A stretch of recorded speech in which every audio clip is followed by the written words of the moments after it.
গল্পকথন by Kallol chapter 2 তে আমাদের আজকের নিবেদন সৈয়দ মুস্তফা সিরাজের গল্প প্রতিদ্বন্দ্বী। খুশিতে রেবার মুখ আরো সুন্দর দেখায়। দোতলা বাড়িটার সমস্ত ঘরগুলি, ঘরের সমস্ত আসবাবপত্র সে ঘুরে ঘুরে দেখে। কখনো বা জানলা দিয়ে চেয়ে দেখে বাইরের চলন্ত জনস্রোত, কখনো বা ফুলের টবগুলো হাত দিয়ে ছুঁয়ে ছুঁয়ে যায়। সরোজিনী পেছনে পেছনে আসেন আর মুচকি হাসেন। হঠাৎ মুখ ফিরিয়ে রেবা জিজ্ঞাসা করে, সমস্ত বাড়িতে কি আমাদের মা? কোনো ভাড়াতে এখানে এসে কোনোদিন থাকবে না তো? সরোজিনী হেসে বললেন, তুমি যদি থাকতে দাও তো থাকতে পারে, সমস্ত বাড়ি যখন তোমার। রেবা ঈষৎ গম্ভীরভাবে বলে, নিচের তলায় অবশ্য কেউ এসে থাকতে পারে, তা না হলে বাড়িটা ভারী খালি খালি রাখবে।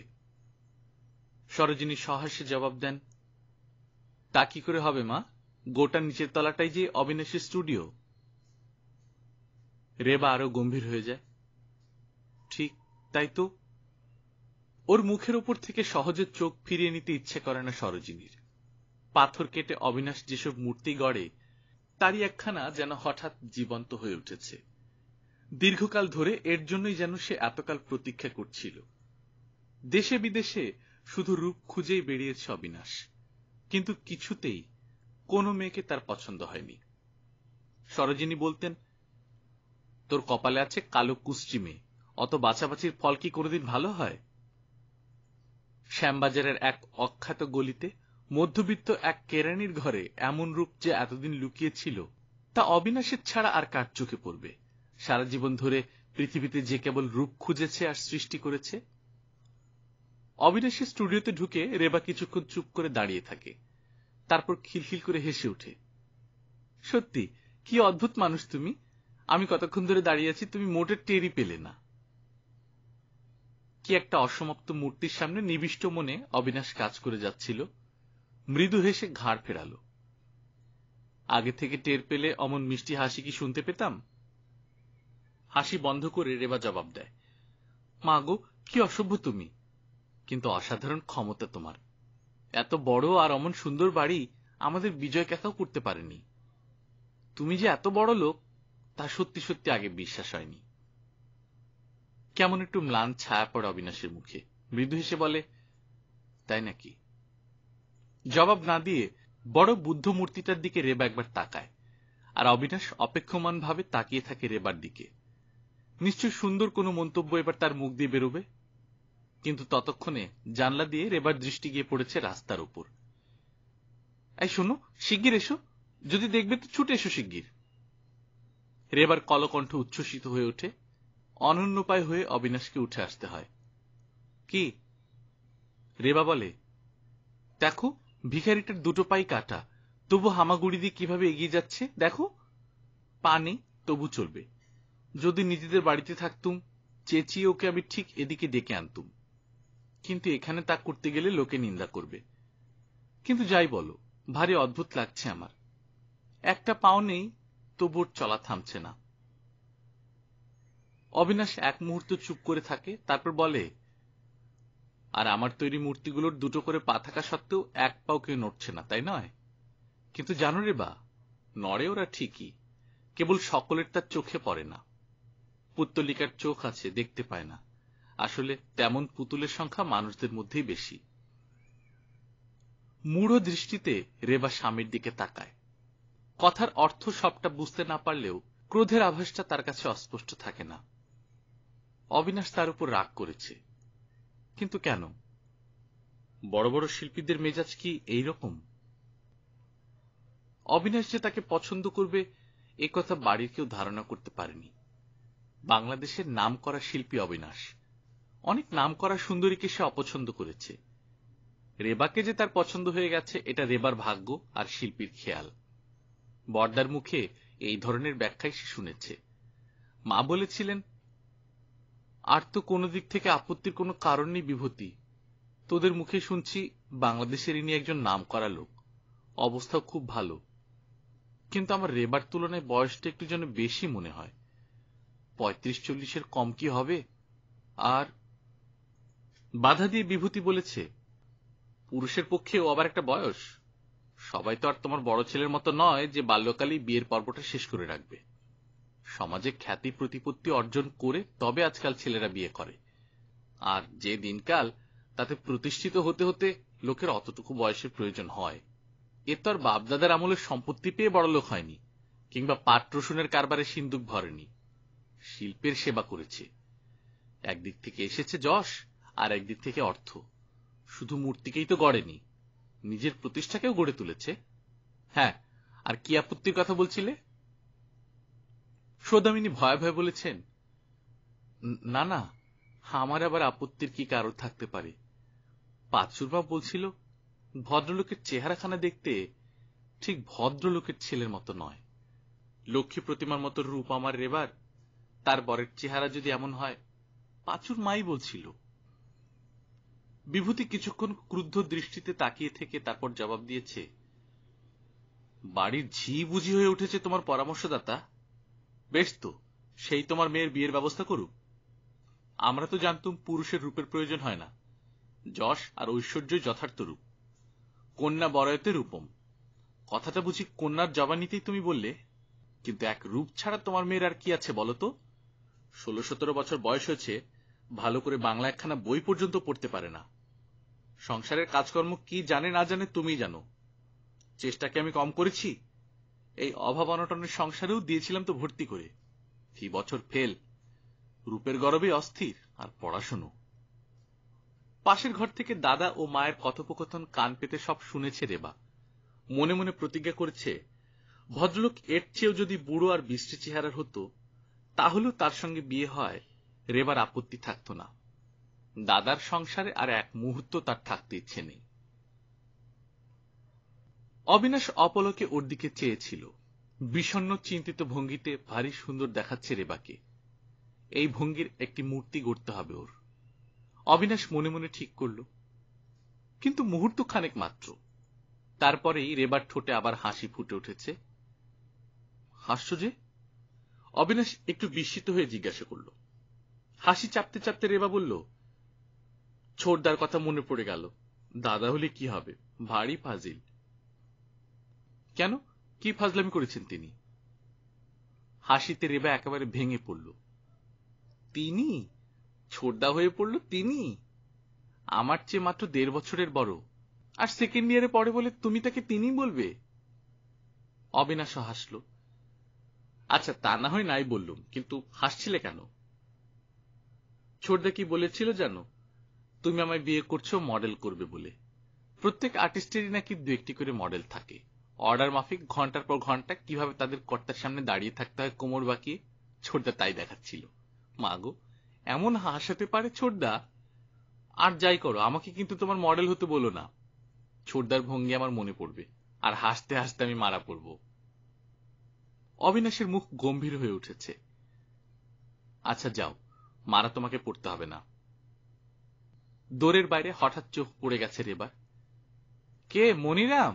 দাঁড়াও দাঁড়াও, তোমাকে আমি একটা জিনিস আনতে দেব। রেবা তাড়াতাড়ি বেরিয়ে যায়। আসলে জিনিস কিনতে দেওয়াটা ছল। মনিরামের বরিশালী ভাষা শুনতে এবং শুনে হাসতে ভালোবাসে রেবা। তার মুখের উপরই তার অনুকরণ করে। বাড়ির অন্য কেউ অমন করলে ভারী অসন্তুষ্ট হয় মনিরাম, কিন্তু রেবাকে দেখলে সে একেবারে খাস বরিশালের ভাষা আরম্ভ করে।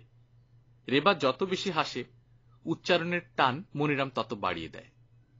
ঘরের ভিতর থেকে তা শুনে অবিনাশের মনে হয়, বরিশালী ভাষা জানা না থাকলে রেবাকে হাসাবার জন্য বিচিত্র অঙ্গভঙ্গির সঙ্গে নৃত্য পর্যন্ত করতে পারত মনিরাম। ওর মতো লোকের মনেও রূপোপভোগের স্বাদ আছে। রূপ, কিন্তু এই মূঢ় ছেলে মানুষের রূপ দিয়ে কি করবে অবিনাশ? যার কেবল রূপই আছে, রূপ বোধ নেই। রূপ সৃষ্টির কোনো কাজে যাকে লাগানো যাবে না, তাকে দিয়ে কি হবে অবিনাশের?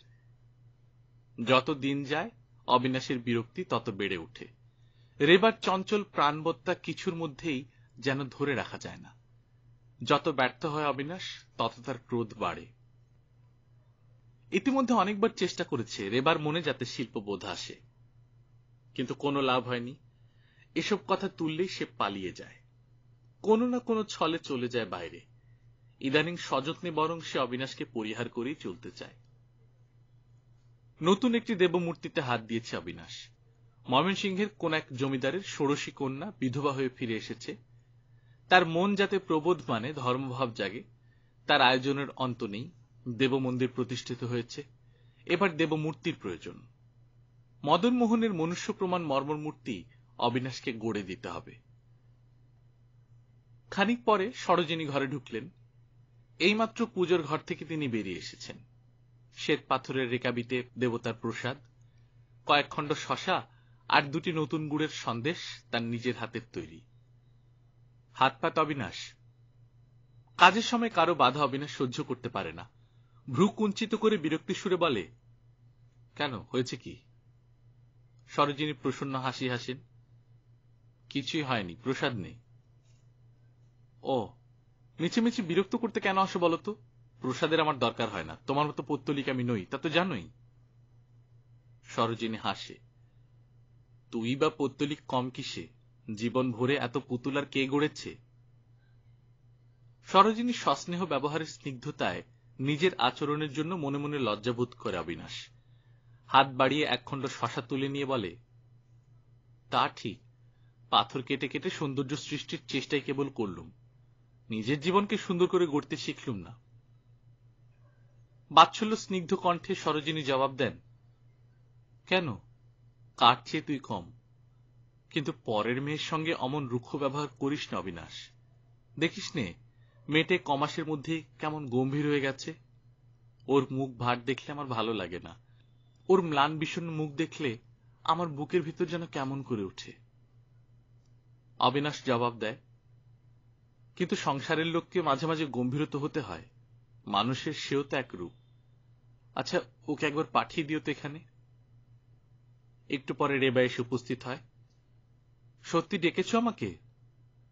অবিনাশ বলে, কেন, তোমাকে কি আমি ডাকতে পারি না? তুমি তো আসতে চাও না এই ঘরে। আসতে কি আর ইচ্ছে করে না আমার? করে, কেন বলো তো? অর্থপূর্ণভাবে রেবা একটু হাসে। আহা, কিছু যেন বোঝেন না। বোঝে, অবিনাশ সবই বোঝে। অবিনাশের আদর চায় রেবা, তার কাছ থেকে গল্পগুজব শুনতে রেবা ভালোবাসে। এই ঘরে আসে রেবা নিতান্ত অবিনাশের জন্যই। অবিনাশের সৃষ্টির দিকে বিন্দুমাত্র ঔৎসুক্য কি আগ্রহ নেই রেবার, কিন্তু ও ধরনের দৈহিক আরাম তো যে কোনো পুরুষই রেবাকে দিতে পারত। তার জন্য শিল্পী অবিনাশের কি প্রয়োজন ছিল? দেশ দেশান্তর থেকে কত নরনারী অবিনাশের স্টুডিও দেখতে এসেছে, দেখে মুগ্ধ হয়েছে, কিন্তু কোনো মুগ্ধতা এলো না, বিস্ময় জাগলো না রেবার মনে। তার শিল্পকে, তার সৃষ্টিকে একটুও ভালোবাসত না রেবা। স্বামীর খ্যাতি আছে, ঐশ্বর্য আছে, এইটুকু সে বোঝে। তার সৃষ্টির প্রতিভাকে উপলব্ধি করবার মতো বোধ শক্তি রেবার নেই।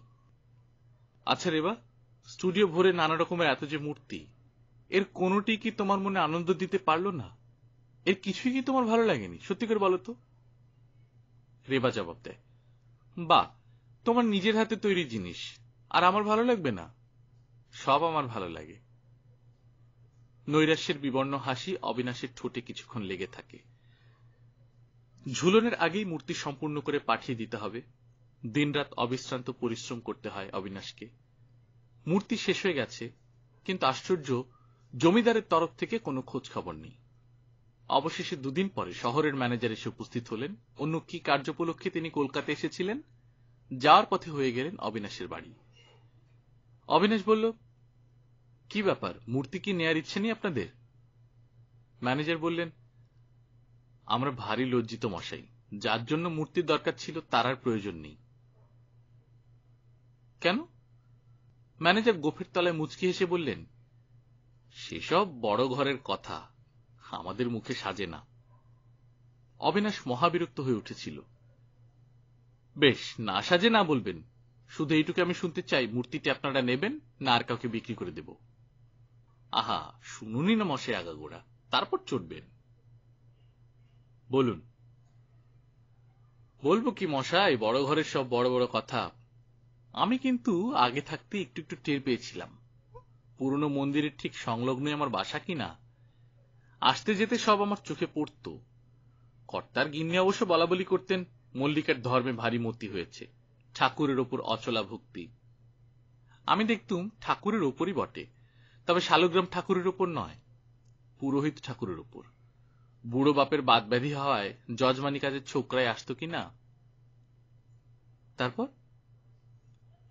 তারপর আর বলবার মতো কথা নয়।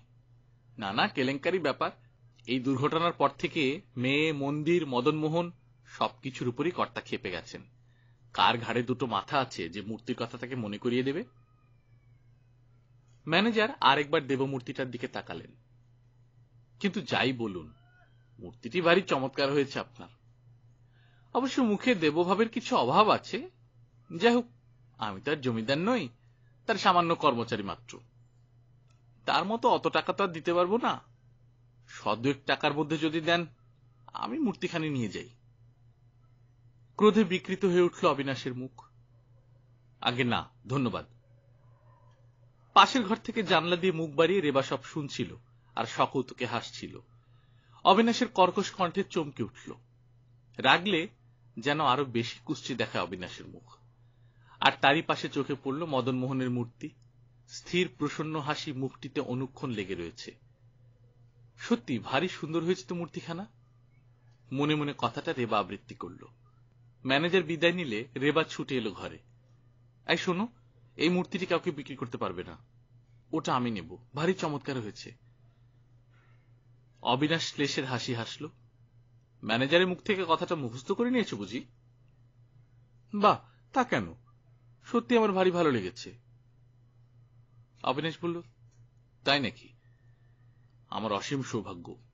কিন্তু 2 দিনের মধ্যেই 1000 টাকায় বিক্রি হয়ে যাবে মূর্তিটি, দেখে নিও। রেবা বলল, 1000 টাকা তুমি আমার কাছ থেকে নিও, গয়না বেচে শোধ দেব। সরোজিনী হাসলেন শুনে। কথা শোনো মেয়ের। বেশ তো অবিনাশ, শখ হয়েছে বৌমার, রাখুক না। তোর স্টুডিওতে তো কত মূর্তি, তুই নিজে সব শখ করে রেখে দিয়েছিস। আর খদ্দের যদি আসেই, তাহলে না হয় বিক্রি করে দিবে, তাতে কি? রেবা মনে মনে বলল, দিলেই হলো আর কি। একবার ঠাকুর ঘরে নিয়ে যেতে পারলে এ মূর্তি সেখান থেকে বের করে আনবে কার সাধ্য? মা নিজেই আপত্তি করবেন তখন। অবিনাশ কে কাজে বাইরে গিয়েছে। সরোজিনী মেঝের উপর শীতল পাটি বিছিয়ে চৈতন্য চরিতামৃত পড়তে পড়তে ঘুমিয়ে পড়েছেন। সেই ফাঁকে মনিরামের সাহায্যে মূর্তিটি একেবারে ঠাকুর ঘরে নিয়ে বসিয়ে রাখল রেবা। একই সকাল থেকে অবিনাশের মেজাজ খারাপ হয়ে আছে। তারপর তার বিনা অনুমতিতে রেবাই কাণ্ড করেছে দেখে তার ধৈর্য একেবারে লোপ পেল। অকথ্য ভাষায় গালিগালাজ করল রেবাকে। সরোজিনীকেও কসুর করল না। আর মনিরামকে ঘাড় ধরে বের করে দিল বাড়ি থেকে। রেবার চোখ ফেটে জল আসতে লাগলো। আর সেই সঙ্গে বারবার মনে হতে লাগলো, রাগ করলে এত কুষ্টি দেখায় অবিনাশকে যে তার দিকে একেবারে চাওয়াই যায় না। সন্ধ্যার পর ক্রমে অবশ্য মেজাজটা পড়ে এলো অবিনাশের। পরিপাটি ভোজনের পর চিত্ত বেশ প্রসন্ন হয়ে উঠল। সত্যি, এত কাণ্ড না করলেও চলত। মনে মনে বেশ লজ্জিতই হল অবিনাশ। বিছানায় শুয়ে চুরুট টানতে টানতে প্রতিজ্ঞা করল, মূর্তি শিল্প আর না, এবার থেকে জীবন শিল্পের দিকে লক্ষ্য রাখতে হবে। মার কাছে আগেই ক্ষমা চেয়েছে। রেবা এলে তার কাছেও মার্জনা ভিক্ষা করে বলবে, মূর্তিটা তোমাকে দিয়ে দিলুম। এতদিন পরে শিল্পবোধ জেগেছে তাহলে রেবার। শিল্পকে সে ভালোবাসতে শিখেছে। খাওয়া দাওয়া সেরে রেবা যখন ওপরে এলো, অবিনাশের ততক্ষণে নাক ডাকা আরম্ভ হয়েছে। রেবা মুহূর্তকাল স্বামীর মুখের দিকে তাকালো। এতদিন ভালো করে চেয়ে দেখেনি। আজ মনে হলো ঘুমুলেও বড় বিশ্রী দেখায় অবিনাশের মুখ। প্রৌঢ় মুখে রুক্ষতার ছাপ পড়েছে। স্থানে স্থানে কুঁচকে গেছে চামড়া। এত অসুন্দর তার স্বামী, আর সত্যি এত বুড়ো। নিশ্চয়ই বয়স 5-7 বছর তাদের কাছে কমিয়ে বলেছিল। 45-এর একটা দিনও কম হবে না কিছুতেই। দীর্ঘ নিঃশ্বাস ছেড়ে চোখ ফিরিয়ে নিতেই দেয়ালের বড় আয়নায় নিজের প্রতিচ্ছায়া ভেসে উঠল রেবার। সত্যি এত সুন্দর সে দেখতে। অপলকে রেবা কিছুক্ষণ আয়নার দিকে তাকিয়ে রইল। আর উগ্র আনন্দে অপূর্ব হাসি ফুটে উঠল তার মুখে। তার যৌবন, তার সৌন্দর্য অবিনাশের কুশ্রী ব্যবহারের একমাত্র প্রতিশোধ। জানালার ফাঁক দিয়ে ঘুমন্ত শহরতলি চোখে পড়ে।